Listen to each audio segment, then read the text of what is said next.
നമസ്തേ. സുഭാഷിതം.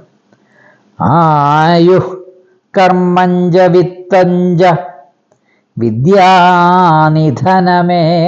ച പഞ്ചൈതേ നനു കൽപ്യന്തേ ഗർഭഗത്വേന ദേഹിനാം.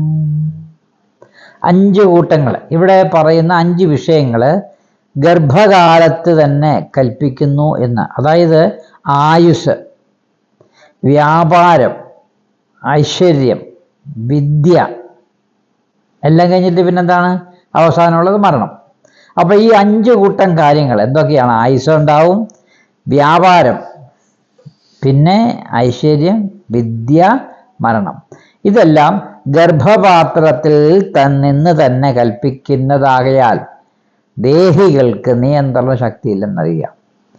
അപ്പോൾ അമ്മയുടെ വയറ്റിൽ ഒരു കുഞ്ഞായിട്ട് ജനിക്കുമ്പോൾ തന്നെ നമ്മളുടെ ഭാവി വിശേഷങ്ങളൊക്കെ എഴുതപ്പെട്ടിരിക്കുകയാണ്. അല്ലാതെ ജനിച്ചു കഴിഞ്ഞതിന് ശേഷം മനുഷ്യനോ ആർക്കെങ്കിലും എന്തെങ്കിലും ചെയ്യാൻ പറ്റുമോ എന്നാണ് ഇവിടെ ഉദാഹരണത്തോടു കൂടി ചോദിക്കുന്നത്. നമുക്ക് എത്ര ആയുസ്സുണ്ടാകും എന്ന് ആർക്കും നിർവചിക്കാൻ പറ്റില്ല.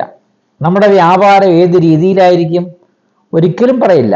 നമുക്ക് ആർക്കും ഒന്നും പറയാൻ പറ്റില്ല. ഏത് രീതിയിലുള്ള വ്യാപാര രീതികളായിരിക്കും നമുക്ക് കിട്ടുന്ന, ഏതുള്ള വ്യവഹാരങ്ങൾ. അതേപോലെ ഐശ്വര്യം, നമുക്ക് വളരെയധികം ഐശ്വര്യം, സമ്പത്ത് കൂടുമോ ഇല്ലയോ എന്നൊന്നും പറയാൻ പറ്റില്ല. അതേപോലെയാണ് വിദ്യ. ഏത് തരത്തിലുള്ള വിദ്യ ആർക്കൊക്കെ ലഭിക്കും, ഏതൊക്കെ സ്ഥാനങ്ങളിൽ നമ്മളുണ്ടാകും, ഏത് മേഖലകളിലുണ്ടാകും എന്നൊക്കെ നമ്മൾ നിശ്ചയിക്കുമോ? അറിയാമോ? നമുക്കറിയാമോ? ഇല്ല. പിന്നെ മരിക്കുന്നത് എന്നാണ്.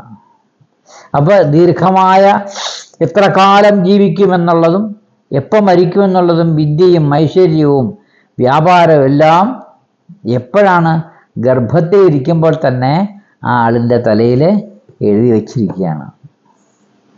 ഇതാണ് ഇവിടെ സുഭാഷിതം സൂചിപ്പിച്ചിരിക്കുന്നത്. നമസ്തേ.